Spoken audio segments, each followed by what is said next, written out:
Does Canada have a distorted sense of its relationship with the government in Beijing? According to distinguished foreign correspondent and author Jonathan Manthorpe, we mistakenly think the government of the People's Republic of China actually cares about what we think. Wrong, says Manthorpe.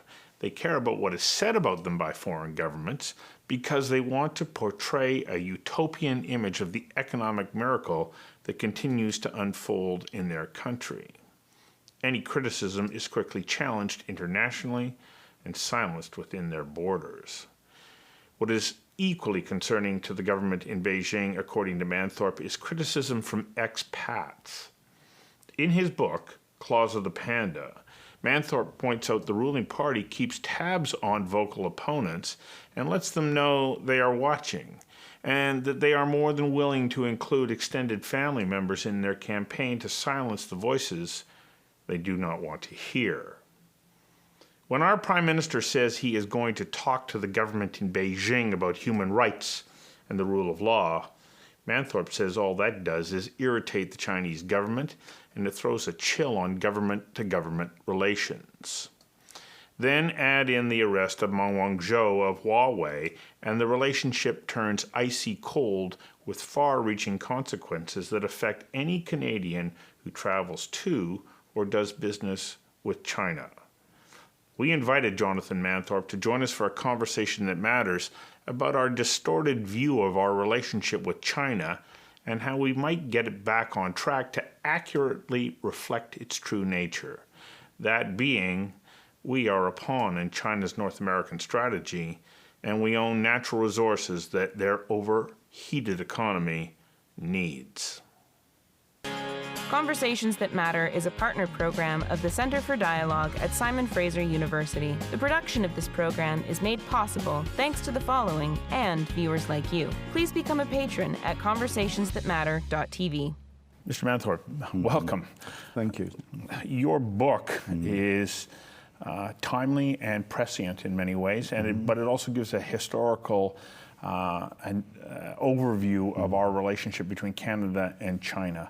And I like the quote off the top where Henry Kissinger says, China doesn't see itself as an emerging power. It just sees itself as a power that's reasserting itself. Yeah.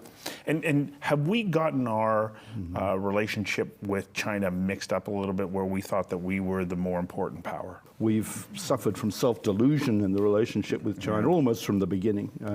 I mean, I put that historic context in purposefully because I think it's essential to the story. I mean, we have to know how we got here from there. And successive generations of Canadians going back to the missionaries in the 1880s through to the 1940s have thought that somehow they were going to change China. And that they were going to, more recently, of course, that they were going to change the Communist Party, that they were going to persuade the Communist Party to adopt the rule of law or adopt democracy,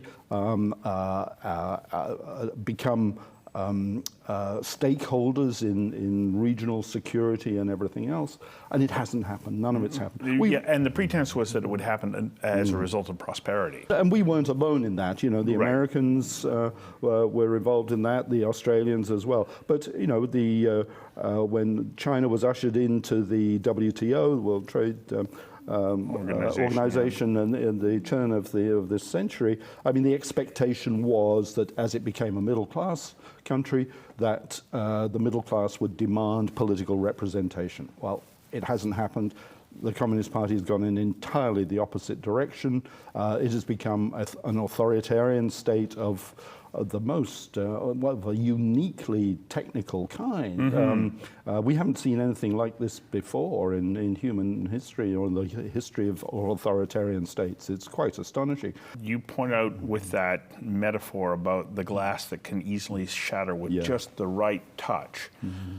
Despite the fact that the Communist Party of China appears to be omnipresent and omnipowerful within China and within its spheres of influence, they seem so worried about the global perception of how Beijing functions. And they're worried about their own longevity in power as well. I mean, I think one has to remember that essentially what we've got now is a classic Chinese dynasty, historic dynasty. It's the Mao dynasty, if you like. Under a different name. Under a different name. But it works in exactly the same ways as the old imperial dynasties.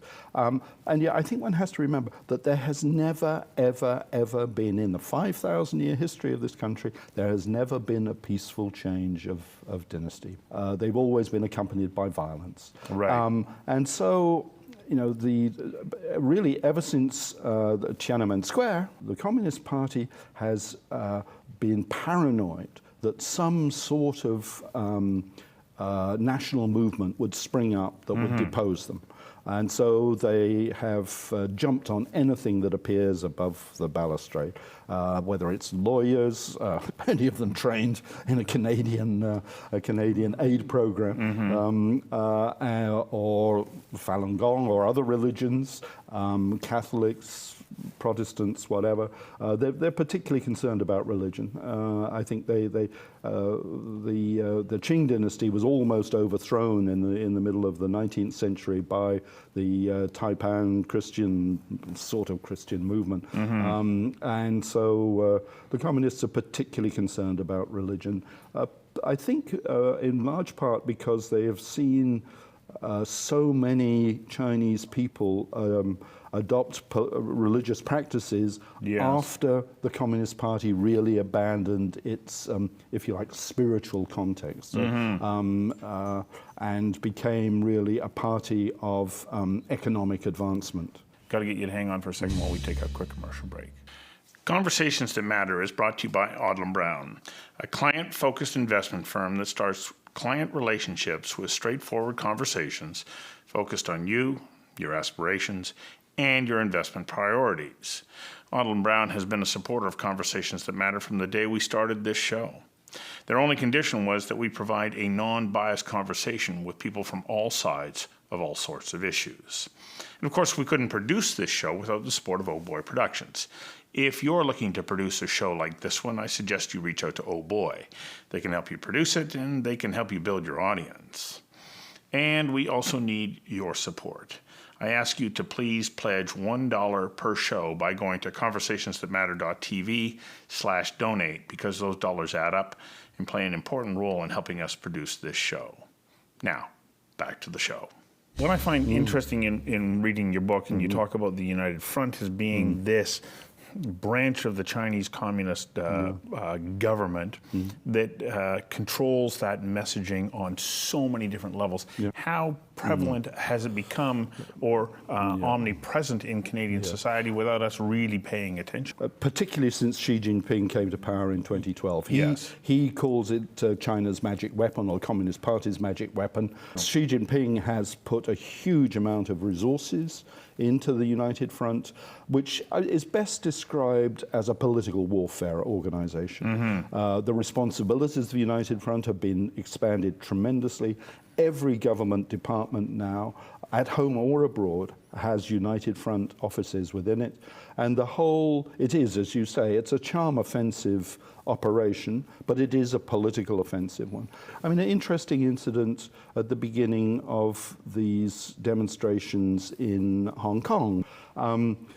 There were suddenly a couple of full-page ads in two Canadian Chinese language newspapers, Ming Pao and Sing Tao, where with about 200 names of 200 organizations supporting the Hong Kong administration position on the demonstrations, and by implication, more than anything, decrying the demonstrations. Now, pretty well all those organizations amongst those lists of 200 either don't really exist, or they are United Front organizations which are operating in Canada. And with rather interesting names, the Benevolent Society, the Friendship Society, the Confucian Institute, and on and on.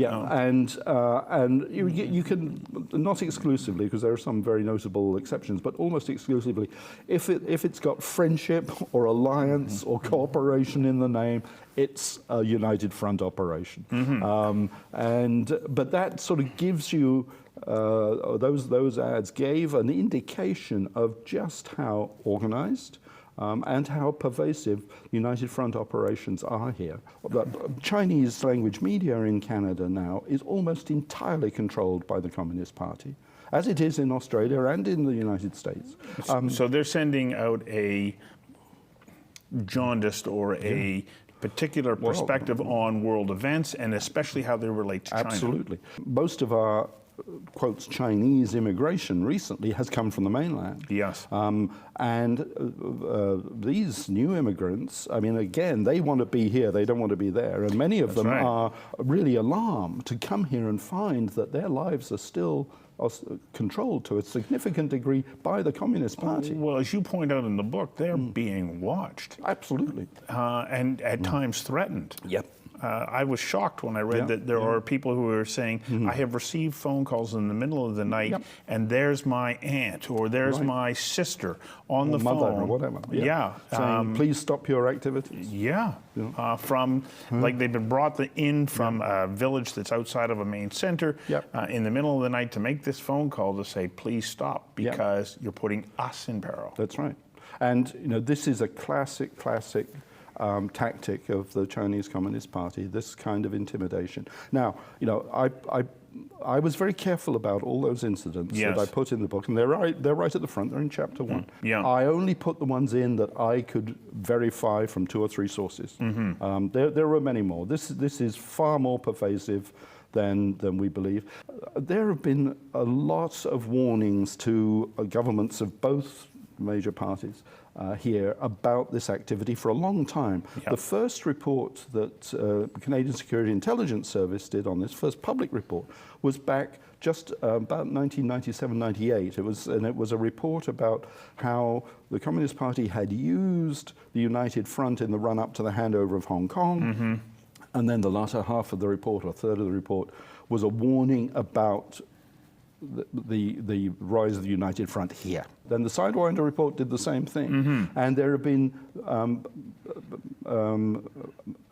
reports or statements from CSIS over many years to Canadian government saying, look, you know, this, you've really got to worry about this. Now, it's only really very recently that Canadian governments have started to take it seriously.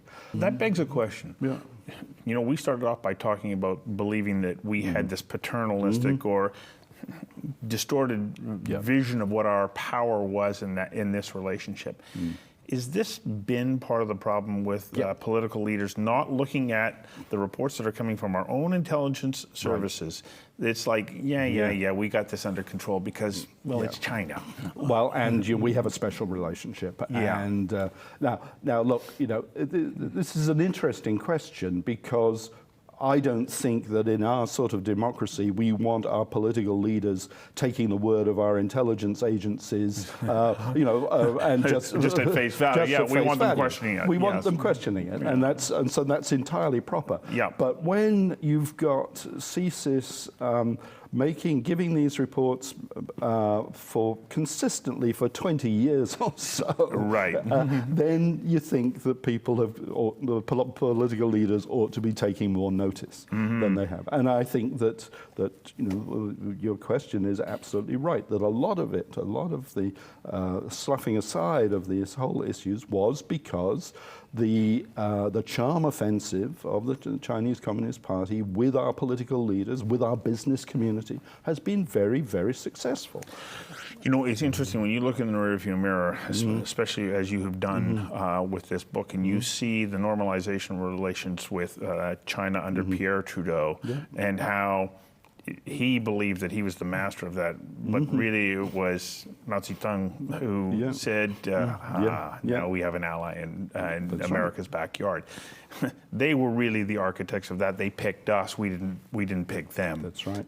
And then we fast forward to the the entrepreneur immigrant program, and how that gave venue for so many different people to come into the country under that program. But it leads us, and I guess I'm trying to fast forward because I want to come to today, the very interesting situation that we look at with Huawei. And as you point out, here's Huawei, who had been given tax breaks, grants. They developed patents and so on, working with students and universities in Ontario in particular. But that patent then goes back to China. We're paying for it. Well, and they also, of course, when Nortel went bankrupt, Huawei picked up a lot of their patents dirt cheap. I mean, a lot of Huawei's success has been built on the collapse of Nortel. And so how interesting that the apprehension, Huawei executive in Vancouver, has put us in this very interesting position where China is angry at us now, and they are lashing back out at us. How does this help us, oddly enough, reset the relationship with China? Because we can't turn our back on China. They're not going to turn their back on us. They need us. We need them. But we need to understand what our place is in this relationship. And so how does this moment give us an opportunity to get on the right path? I think it's a splendid moment. I disagree with all the people who are running around like chickens with their heads cut off, bewailing the collapse of the Canada-China relationship. I think that this was a crisis waiting to happen, and I think it's a good thing that it has happened. Because for my money, it forces our political leaders, our business leaders, our academic leaders to recognize that we share almost no common values with the Chinese Communist Party. And so let's understand that and call it for what it is up front. That's right. And we have to, as you say, we have to have a relationship with China. China is going to be too big and too powerful unless the glass shatters, which may or may not happen. But we have to work on the premise that it's not, that it's going to be a superpower again. So we have to live with it. We have to work with it. But we have to be realistic in our expectations of what we can do and what we can expect from the relationship. An interesting, I think, comparison, and there is some mention of Huawei in the book, but the full denouement didn't happen until after I'd finished writing. Right. But just imagine, for example, if it hadn't been Meng Wanzhou, senior financial officer for Huawei, who was wanted on an extradition treaty, imagine it had been a senior executive, from Honda, from Japan, or say from Samsung, from South Korea. Yes. We wouldn't have had this sort of crisis because we have broad relationships, common values with South Korea and Japan, which we do not have with China. Right. What this has shown is that the only relationship we have with the People's Republic of China and the Communist Party is a basic trading relationship. We sell, you buy. You sell, we buy. That's it. We can't have an extradition treaty with them. We can't have a free trade agreement with a country that doesn't believe in the rule of law. We need to keep it simple. And that can work perfectly well. But we don't need to get into bed with these guys. We need to, and we should, be putting much more shoulder behind our relationship with Asia. But we should be looking at the countries with whom we do share broad, not only civic values, but also security values, views on international organizations, how the world should work. And there are many countries in Asia that we share those values with. I mentioned Japan and South Korea, but there's Taiwan, there's Malaysia, there's Australia, New Zealand, there's Indonesia. There are actually many of the countries that are now in the Trans-Pacific Partnership, the new Trans-Pacific Partnership without the US and without China, which is a good thing. This is where we should be putting our efforts, behind some other middle powers that share our values in Asia. And if China wants to buy stuff, fine. When the check cashes, we'll send the shipment. I've been thinking about it since completing your book. I go, well, yes, why not? Why can't we just look at them and say, you're a customer? It's not our responsibility to try and dictate how you're going to run your country. And they openly say that. Do not put any conditions into any trade agreement with us, otherwise it's not going to happen. And as you pointed out, the current Prime Minister Trudeau goes to China and they won't meet with them because he's trying to say, we want to impose our values. And it's a further demonstration recognition of the fact that we are worlds apart culturally. Absolutely. But it doesn't mean we can't do business together. No, we can do business. But we need.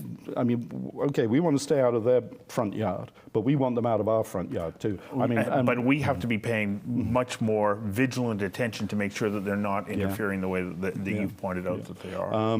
As I point out in the book, one of the problems in the relationship is that we've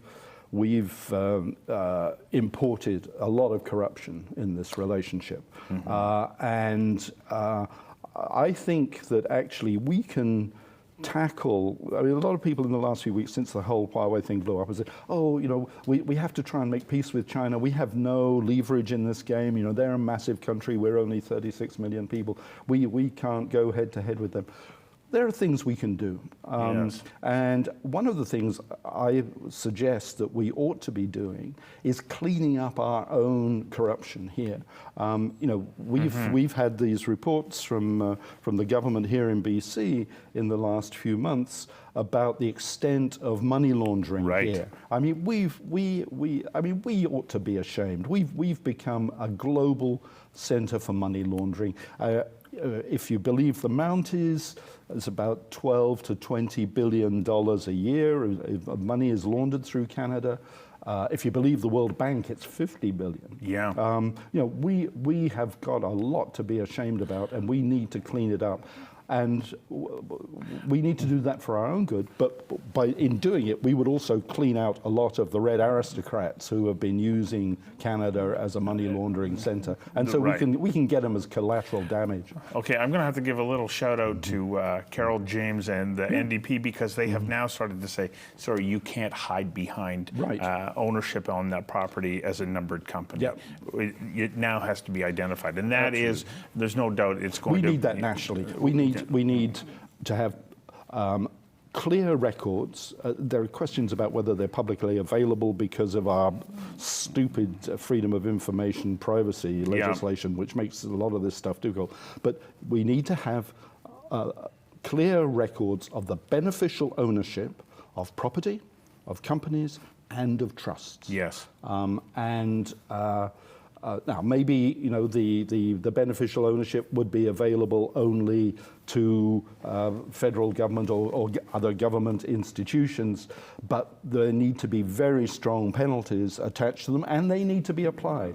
I mean, this is really serious business. We in Canada, we risk becoming a sort of Tortuga, a sort of pirate haven. In fact, I think we already are. But I think if we can really seriously start to clean up our own problems with corruption, we would, as I say, we could deal with the red aristocracy menace as collateral damage and not target them directly, but get them on the pass.